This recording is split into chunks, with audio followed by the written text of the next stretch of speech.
രാഷ്ട്രപിതാവിന്റെ കാൽപ്പാടുകൾ പതിഞ്ഞ 80 കേന്ദ്രങ്ങളിലൂടെ കടന്നുപോകുന്ന ഗാന്ധി പീസ് ബസ് അന്തർ സംസ്ഥാന തീർത്ഥയാത്ര ജില്ലയിൽ പ്രവേശിച്ചു. സ്വാതന്ത്ര്യസമര സേനാനികളടക്കം കാഞ്ഞങ്ങാട്ടെത്തിയ ഗാന്ധി പീസ് ബസിനെ സ്വീകരിച്ചു. രാഷ്ട്രപിതാവിന്റെ പാദസ്പർശമേറ്റ 80 കേന്ദ്രങ്ങളിലൂടെ നടത്തുന്ന ഗാന്ധി പീസ് ബസ് അന്തർ സംസ്ഥാന തീർത്ഥയാത്ര ജില്ലയിൽ പ്രവേശിച്ചു. കഴിഞ്ഞ ജൂൺ 17-ന് കന്യാകുമാരിയിൽ നിന്നാണ് ഗാന്ധി പീസ് ബസ് പുറപ്പെട്ടത്. യുവജനങ്ങൾ ഗാന്ധിജിയുടെ കാൽപ്പാടുകളിലൂടെ എന്നതാണ് യാത്രയുടെ സന്ദേശം. മഹാത്മാവിന്റെ സ്മൃതി ചിത്രങ്ങൾ ആലേഖനം ചെയ്ത ബസ് ഏറെ ആകർഷകമാണ്. പെയിന്റിംഗ് പ്രദർശനം, ഗാന്ധി സാഹിത്യ പുസ്തക പ്രദർശനം, വിൽപ്പന തുടങ്ങിയവയും യാത്രയിലുണ്ട്.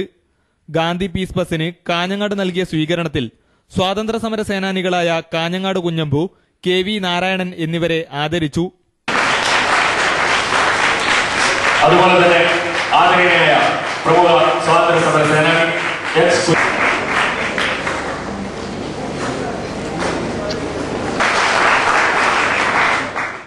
സ്വീകരണ യോഗത്തിൽ അക്രമരഹിത സമൂഹ നന്മയ്ക്കുള്ള പ്രതിജ്ഞ ചൊല്ലലും നടന്നു.